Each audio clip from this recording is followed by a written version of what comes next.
नमस्कार, स्वागत आहे तुमचे आमच्या चॅनेलमध्ये। आवाज महामुंबईचा, शोध बातमीचा, कौल मनाचा।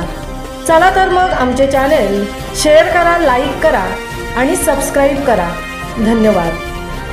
देशप्रेम, देशाभिमान, देशकर्तव्य आणि देशत्याग अशा असंख्य संमिश्र भावना मनात ठेवून कार्मेल कॉन्व्हेंट हायस्कूल कळंबोली येथे देशाचा 79वा स्वातंत्र्य दिन मोठ्या जल्लोषात साजरा झाला। या कार्यक्रमासाठी प्रमुख पाहुण्या म्हणून श्रीमती प्रिन्सी थॉमस उपस्थित होत्या। प्रमुख पाहुण्यांच्या हस्ते ध्वजारोहण झाल्यावर शाळेच्या बँड पथकाने ध्वजाला सलामी देण्यात आली। बँड पथकाचा आवाज आणि राष्ट्रगीत यामुळे शाळेचा परिसर देशाभिमानाने अधिकच फुलून गेला।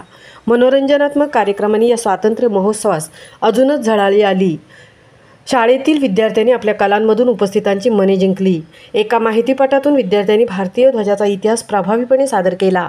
1906 ते 1947 पर्यंतचा भारतीय तिरंग्याचा प्रवास विद्यार्थ्यांनी सुंदरपणे मांडला। एका नाट्यकरणातून विद्यार्थ्यांनी सत्य, अहिंसा, अस्तेय यातून घडलेला भारतीय स्वातंत्र्य लढ्याचा इतिहास सादर करून उपस्थितांची मने जिंकली। स्वातंत्र्य लढ्यात शांततेच्या मार्गाने जाणारे स्वातंत्र्यवीर आणि इंग्रजांविरुद्ध गोली का जवाब गोली अशी भूमिका घेणारे स्वातंत्र्यवीर जसे नेताजी सुभाषचंद्र बोस, महात्मा गांधी यांचे कार्य विद्यार्थ्यांनी सादर करून जणू स्वातंत्र्य लढाच सर्वांसमोर उभा केला। देशाभिमान, देशभक्तीपर गीते, नाट्यकरण, माहितीपट आणि उपस्थितांचा उत्साह असे मंत्रमुग्ध करणारे वातावरण यावेळी पाहायला मिळाले।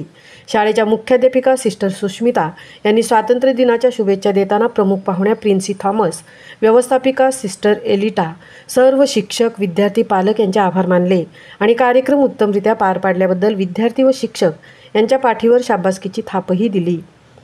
आवाज महामुंबईच्या चॅनेलसाठी संजय कदमसह तृप्ती भोईर, कळंबोली।